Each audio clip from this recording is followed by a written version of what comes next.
Hey guys, I believe it is Wednesday, August 30th. I think it's the 30th. Yeah. And I apologize I did not get any footage for this, but I got into too deep of a conversation there, and I didn't want to record someone there that I didn't know whether how she would feel about it. But I went down to my aunt. I'll give the name away. I went down to my Aunt Janet's to visit a cousin of mine, or an aunt, I think it's a cousin, Jerry, who is about Janet's age, which is in her 70s. And I never saw her in 7 or more years, at least. It probably was more than that, 10. And it was good to see her after years and years of not. I went down there for supper, and yes, I actually ate there, which, for those who are more personal, like, I've probably shared this on a few vlogs or a few videos, too. For those who pay more attention to this fact, or if I have told on this channel, that I struggle to eat out in public because of my OCD. And no matter if I'd eaten something before, I tend to not want to eat for my fear that I might have some type of allergic reaction, which is silly, but that is what my mind thinks, which again I know is silly. Or two, my IBS will act up really bad. Like, both of those reasons almost cause me fear to eat when I'm not at my house, right? Or not somewhere I'm staying for a good while. So, sitting out there and actually eating. I didn't really eat with the family so much because I don't eat, they made meatloaf and potatoes, which I don't really care for meatloaf. I will eat potatoes, though. So my aunt made me some chicken balls, because she knows, what I really don't like, right? And she had no problem with that. So I didn't quite sit with the family and eat so much, but I sat with my Aunt Jenna, because we were talking and she was finishing up eating, so I ate with someone, right? It wasn't just, on my own. But, as I said, it's just because my supper wasn't fully ready at the time. But I did go out and eat at the table that they ate at. And I put my game away, so I didn't really focus on that when I was eating. In fact, usually I eat really fast. I was talking to my aunt so long, there was times where she's like, "Eat your supper." Because, when someone has to say that, that's kind of silly. I mean, not silly, but for me, it's odd, right? Because I eat, when I eat, that's usually what I focus on, not the conversation at hand. And it also was amazing that I tried to listen and stay on topics that she would. I actually let her have turns talking. That's another thing that I think for me is amazing. Because, as some of you also know, I tend to have trouble knowing when it's my turn to speak, and when I do speak, it's often very one-subjected, or one-handed. So being able to ask something about her life, right, that's going on in a way, and listen to it without blurting out something else and changing the subject, is a step for me. As in, I didn't even, sometimes you don't really think about that in the midst of doing something, but then when you're done with that thing at hand, you're like, wait, did I just do that? I just gotta realize I did that.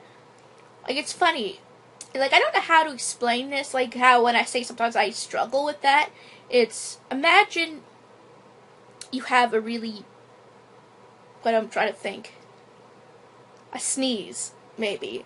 Let's say a sneeze or burp or whatever eulogy you want to use for that. Imagine having that urge that you really have to sneeze bad or burp bad, for example. Or cough is another example. But it's constantly there. That's kind of how it is when we're talking about something and I really want to say something, right? And to hold back that urge to talk about my subject of interest kind of feels like that. I'm really, not that I'm in pain, I'm okay. It's not, that bad. But it's to the point where I feel me myself pushing the urge back to not talk. It's at that point. At least I know when that happens, I'm trying. I am. I said I did have a good visit. I mean, I did play my game quite a bit, too, but I usually do that because I want my aunt to be able to, or Kathy to be able to enjoy her visit, right? And if I'm there to sit there and just listening to the conversation of people, that makes it harder for me. So I have to have some sort of distraction as well. I mean, not that saying that that's all I do, right? I have the game there, and if I want to talk or listen into something, then I pause it or do something, right? But it's kind of like a coping mechanism to me, to have something there to distract my mind if there's a moment I just can't listen anymore. And I find, like, it's funny. Like, I was talking to Janet today, and saying to her, we were talking more about, like, mental health, and hopefully I'll call tomorrow to my doctor, and then again to mental health to see if we're going anywhere with this. Because we're finally getting somewhere, it seems, which is good. I said I'll keep you guys updated on that important part, but I was just saying that, well, just say, I'm not going to bring up her name or the diagnosis. I'm not going to go into that far, but a family member of mine has struggled for years with a lot of things, and no one understood this family member, and it always seemed that they were, like, that they didn't care. Like, I mean, they kind of knew the person cared, but it just seemed half the time that the person didn't realize what they were doing, right? And it just always, like, to my other family, it always seemed that way. And that person finally got their diagnosis. Well, they say 3 different disorders that this person had. And it took, well, just say this person is my age. Older by a few months. This person took, like, when it would have really mattered when this person was, like, 4 or 5. Because when they're a young kid, when someone's a young kid, it doesn't always affect them as badly. But so we'll just go talk-wise. It took this person 20 years to find out what was wrong. Something that would have been so helpful to them as they grew up, and would have given them more understanding. And, like, I mean, I know this person is 26 years old, but I say 20 years, 21 years, because that's probably when it would have affected them, began to affect them the most. When I say them, I'm just referring to it in the sense of one person, but not giving away the gender. I just don't know why, but I just really don't want to get into that much detail about them. And once the family found out what this person had, they were a lot more sympathetic. They understood what works for this person. This person is doing very well now. Like, they've gotten their life together quite a bit. And they still have work to do. Everyone does. No one completely has it perfect. But they're getting into a happy place now, where things are pretty great. We'll just say at one point this person was suicidal as well. So they went from all of that to living their life and being there for the ones that, like, weren't always there at one point too. And I admire this person a lot for what they've gone through. Like, because it shows once you get a diagnosis, a proper diagnosis, it can help a whole lot, because you begin to understand yourself a little bit better. Like, even with me, without a full diagnosis right now, there are some things I'm figuring out about myself. One, I really do a lot better when there's not many people there.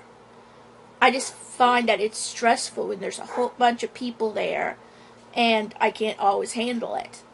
Then because of my anxiety, something might happen to my stomach or whatever else it is, where it makes it worse. Then I definitely don't want to go somewhere. Like, I love my family a lot. There's nothing wrong with them. But when there's a big gathering, like, if there's 10 or more people, I'm just good with 5, for example. I think there was 4 people actually besides me here where I went tonight. So I think 4 people, 5 would be my bare minimum. Maybe 6. But when there's but at my family gatherings, there's usually I'm try to think. There's like at least 8 people, if not more, when they're there. Like from what I remember, bare minimum what I remember, probably 9 people actually. No, 10. Yeah, there is at least 10 people there, unless some don't go. So that is usually too much for me, and also it's also better if it's usually just adults or older kids, like my cousin Samantha. I think I brought her name up before a few times. She's 17 right now. Yeah, she is. She just turned 17. Someone like her or my other cousin Jessica, who's 14 or something, like, aren't as bad either. I usually just don't really care often when there's a lot of younger kids. Because the thing is, like, I know I'm an adult. That's fair. Like, but and I know Samantha and Jessica, to an extent, are old enough to understand I am an adult, right? And sometimes I need to be alone. But some of the other kids, they know I'm a certain age, but they don't necessarily see me as an adult like the adults. So I'm often asked, go play with me or go watch me do this, right? So I'm often asked to do things with not by the parents. That they're great. Like, they're happy to see me there. Like you know how sometimes when you're an adult, right, and you're not always expected in a way by kids or by anyone to go with the younger people there, right? Because you're an adult, you're with the adults. I'm often seen in a way by at least the younger of people there as more like their age, in a way. And okay, maybe not my youngest cousin, who's just gonna be 9, but I mean Samantha's brother, for example, he sort of sees me as an equal on that ground, which is good too, that I relate to someone. But he doesn't see me the way, I mean, okay, no one sees someone the way they see their parents. That is like a thing. I mean, that's just a bad example, but he doesn't see me the way he would see his aunt or his uncle or his grandmother. For example, he sees me more on his ground. And that is good too, because we both tend to relieve our anxiety with games. And we are very similar in that way. But sometimes I just need to be alone. Right? Like, that's just the thing, and I don't know how often the younger kids really understand that. And as I said, like, even with a bunch of adults, though, I'd rather just have a few people there. Like, what I had there tonight was just perfect, just the right amount.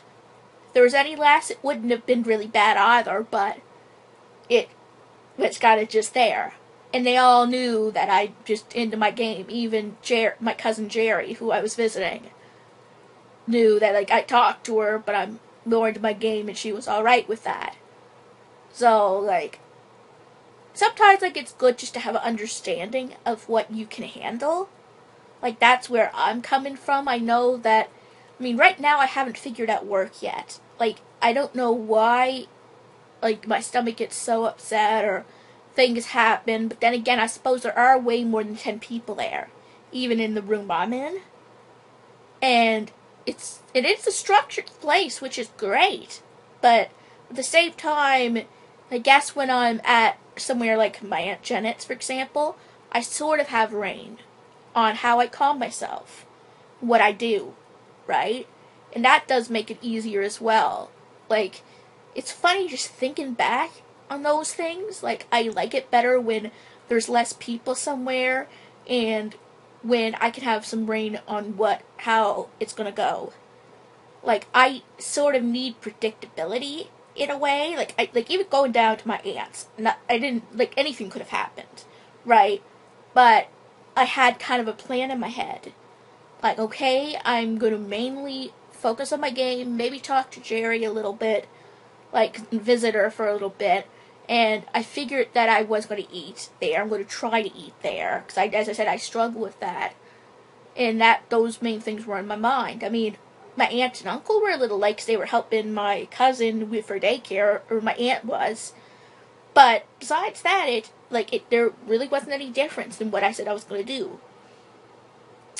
With work, it's structured and you sort of know what's going to happen, but you don't always know. It won't always, it's not 100% going to be a certain way. Yes, majority of the time we would do things like removing staples, shredding, ripping up paper and such. But someday it could change. They could be all done. It may not be always the same thing. So, I don't have a plan in my head for work, in a way, because really I have to do what's there.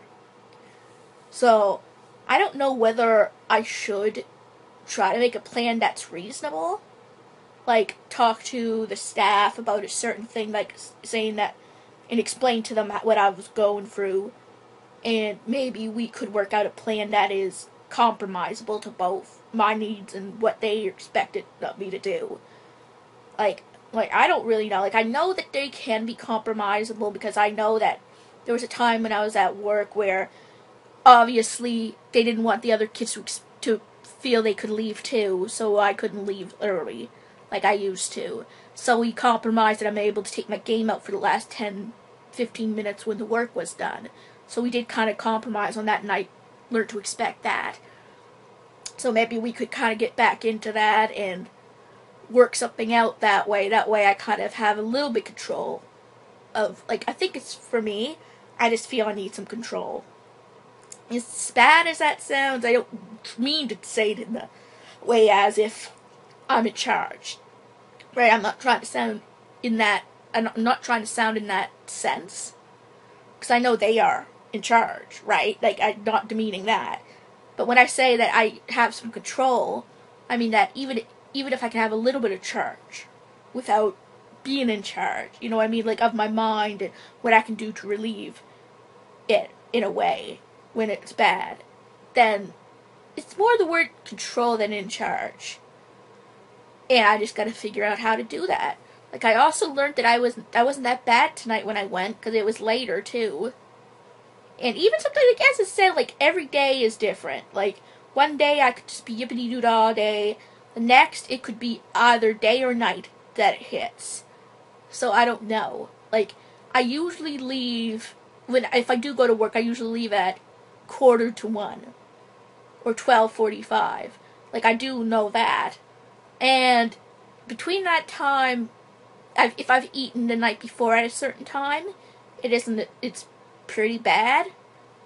Because I don't know why, but I know TMI, that's a warning there, TMI. The doctor said to me at one point that maybe my digestive system runs faster than it should. She wasn't really sure. That's one explanation she could think of, because it seemed to me that usually people say 24 hours it goes through the digestive system, and the rest. For me, it just seems I seem to be using too much, and it seems to be going way too quickly. Sometimes I could eat something and boom. And I mean, the only other thing I could think about is it's left over, and just eating something just hits it and starts it. Not that it's what I ate. It's leftover of what I ate before. So that's another way I could think of it too. But that's the thing. I'd have to kind of work around and see what works. What eating at a certain time and how that affects me through the day. Although I'm not really good at planning right to detail. Some people are really detailed oriented. Me, I'd look at something, close enough. In a certain, I don't look at something and, well, sometimes I do. There are rare moments where I'm oh, well, I should fix this. For example, if I'm doing my videos, sometimes I'm like that. But majority of the time, it's not that I don't, okay, with my videos, it's not I'm yeah, close enough. Right? In a way. I don't have that uncaring of an attitude about it. But boy, it is, anything else, as long as it's really, really presentable, I don't look, for example, if I sweep the floor, I do a really good job of it, right? But I don't just go right on my hands and knees or get a magnifying glass to get everything. I'm not that much to detail. So, there was a point I was going with this. There was, but okay, yeah, I remember now. So I'm not the type of person that will say, okay, I used it this time, so maybe I'll use this time if I eat it this time. I can't do that. Like, I'm not that detailed oriented. So, I just take it as it comes. But yeah, I did enjoy it. I had a good talk with my cousin and my aunt. My dog, like, Leah, we were originally not going to take her, right? And then it's funny. One thing I learned, and my Aunt Kathy just brought up, was that she seems fine, like, when she goes to work and everything. But if she sees me come downstairs, she gets really excited. Because as soon as she saw me come downstairs with something on or whatever, she ran right, like, AWOL to the door. Because she knows I don't move very often unless I have to go somewhere. It's silly enough going, hey, as that sounds. That is kind of true. Like, Leah kind of just sees that. But anyway, she went out. My aunt tried to get her in. She tried to give her food and that and get her in. Then when she tried to drag her in, Leah just laid down on the ground, or not the ground, but we have a gate. So she laid down on the patio, or the deck. And then she's like, we're going to have to take her. Like, she's a smart dog. She knows. She just knows how to get what she wants, for the most part. And she was noisy for the longest time when we were there, too. And it turns out she wanted to be in the car for a little bit. Oh, she was okay. Everything was alright. We checked on her and the window was open. But she just wanted to sit in the car for a little bit. Like, I guess we were talking and it was bugging her. Yeah, that's the thing. I don't know why, but she seems to be bothered when there's a conversation going on. Like, you talk, especially if there's more than two people. If it's me and Kathy, like, after a while, she'll just go, if we're home. She seems okay. She'll sometimes bark or get excited, but it won't continue. When we were trying to talk to Jerry today, she was whining and she barked to the point where it looked like she was hollering. Right? And she was, like, going crazy. Right? And Kathy's like, do you want to go to the car? Like, she went out. After a while, they just went out. I think for my aunt to have a smoke. She went out, went to the bathroom, and then she was wanting to go into the car. She let her in the car. She was quiet as can be. Like, I'm like to Kathy, well, that fret was sort of useless. Because I think that's what she wanted. That and she wanted us to shut up, talk, and stop talking. See who the boss really is? Like, she doesn't want us to have a decent conversation with human beings. Not that it bothers me too much, by the way. I don't really talk to many humans anyway. But, still, like, she wants to be the center of attention. Like, smartest animal, I think... Okay, one of the smartest animals I think I ever seen. Okay, maybe the smartest, still. But I did have a bird who he originally went to my cousin's after when we moved. But I had a bird who would fly, like, would move, at their place, would move the food dish, fly out. So he was a pretty smart animal, too. Like, Emmett is what I called him. He was, like, a brilliant bird, in a way. Like, him and Leah were both probably tied for smarts in some way, shape, or form. He wasn't so smart when he flew out after that rabbit they had. He never came back. And I doubt with his species or his type of breeding, because he's a pet bird in a way, he wouldn't be able to survive out there for long. I would laugh if someday he flew back into our house. That would actually be really weird. And scary, because I still have that cat, because we had Winnie at that time when she was just a baby. And we couldn't handle having a bird with her around, but I have a big dog now as well. So, that would be a very scary circumstance. Anyway, guys, I think that's it for now. I'll see you in the next clip.